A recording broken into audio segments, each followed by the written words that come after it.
1 in 3 Gen Z adults is now using buy now, pay later apps to buy groceries. Not flights, not concert tickets, groceries. That's not a smart financial move. That's a flashing red warning sign that something is genuinely broken, both on how our generation is being sold debt and how we're using it. And if you're one of the people doing this right now, this video is for you. Buy now, pay later was sold to our generation as a smarter alternative to credit cards. No interest, no hidden fees, just 4 easy payments. Sounds great. The problem is that's the marketing, it's not the reality. The reality is buy now, pay later has quietly become the most predatory consumer debt product, targeting Gen Z right now, and most people using it have no idea how much it's actually costing them. So today we're going to break down what's actually happening, why it's worse than credit cards, and the 4 rules to stay out of the trap. Here's what the actual data looks like in 2026. According to LendingTree, 47% of BNPL users have paid late on a loan in the past year. That number was 34% just 2 years ago. So they're climbing fast, and they're climbing fastest among our generation. And it's not just one app. 71% of Gen Z BNPL users are carrying multiple loans across multiple apps at the same time. That means the average Gen Zer using these services isn't splitting one purchase into 4 payments. They've got Klarna, Afterpay, Affirm, and Cash App Afterpay all running simultaneously. Different due dates, different apps, all eating into the same paycheck. And then there's the part that should be alarming to everyone watching. More than half of BNPL users in the most recent survey said they couldn't make ends meet without these loans.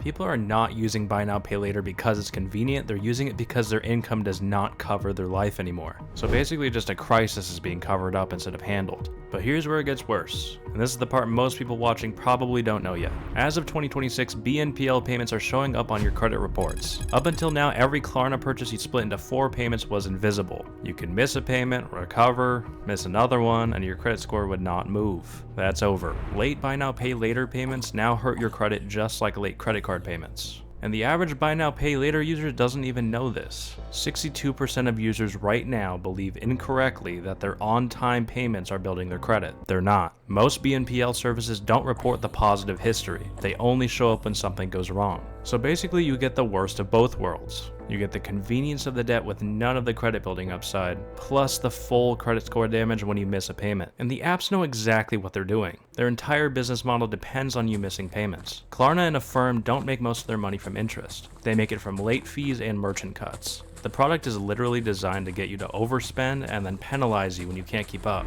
So here's how to stay out of this. 4 rules, no exceptions. Rule number 1 is never use buy now, pay later on a necessity. If you can't afford your bills or your normal expenses outright, financing them in 4 payments at a time does not fix the problem. It hides it, and the hidden version is always more expensive in the long run. Rule number 2, 1 loan at a time max. The moment you have multiple buy now, pay later loans running across multiple apps, you have lost track of what you actually owe. That's not a hypothetical. What the data says is that it's already happening to most Gen Z users. Rule number 3, the 24-hour rule. If a checkout page is offering you BNPL on a purchase, close the tab and wait an entire day. If you still want it tomorrow and you can pay for it in full, then buy it. If you can't pay for it in full, then just exit out. It's over. Rule 4, if you genuinely cannot get through the month without buy now, pay later, the answer to that problem is in your income or your expenses that need to change. Having to use buy now, pay later is a symptom of the real problem. So our generation is being sold convenient debt as a lifestyle, and the data is starting to show what that actually costs.